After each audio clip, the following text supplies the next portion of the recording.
So I feel like one of the ways that we can be vulnerable but also exemplify a professional presence is to be accountable. And so to be accountable, you have to know your strengths and your weaknesses. You have to know what you're good at and what you can need help on. So if you're not good at making a budget, go and ask one of your reps that has done that before for help. Giving the rep a chance to work on something new and succeed, and also for me as a manager to have a learning experience and to help grow my relationship with that rep while working on my weakness. Another thing that can show vulnerability is to be strong with apologies. A lot of times managers or reps make mistakes, and part of being accountable is to apologize to the rep, to the manager, to the executive, to your client. And when you're strong with those apologies and not kind of weak and sheepish, but you're strong and you show that you're sorry for it, but also that you're still in charge or you're still willing to work through this problem, you'll have good body language, good tone of voice, and better relationships. So, some fatal coaching mistakes that I've continued to make. One is assumptions. Sometimes I don't say the assumption to the person I'm coaching, but I'm thinking it. And that thinking of the assumption can make me ask questions that want to draw out that assumption.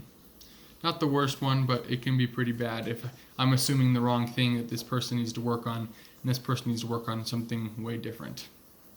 Another thing that I should start working on is I have a lot of passive coaching qualities.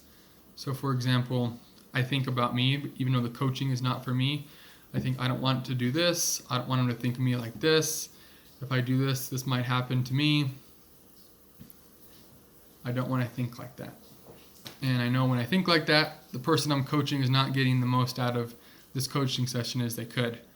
So a plan for me to change that is to focus all my questions on them and not think about me during our coaching, but think about what the person is actually saying to me, so I'm listening and hearing them. Something I improve on, something I plan to improve on this week is not focusing on the outcome. I feel like I'm doing pretty well on that, but it's a new idea for me not to focus on the outcome. So I've tried really hard in these past coaching sessions not to do that, but I still need to try to improve more on that. And then the next thing I feel like I'm improving on is asking probing questions that elicit a good response and not just a guess what's in my head question, or a question with an assumption, or a question with a solution in it. They're actual legitimate questions that help the rep understand where he is at and can actually help him come up with a solution himself. And when I took the leadership style quiz, it said that I was a diplomat. And so my strengths are that I resolve conflicts easily. Sometimes I don't like conflicts, and so that's why I try to be really nice and friendly, open and kind to my reps.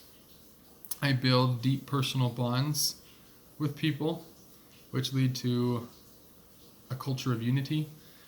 One of the weaknesses that can come out from that, though, is that there's not a lot of competition in the sales team, which can cause for a little bit of laziness. And since I am so nice, I could probably do better at being more persuasive for my reps. And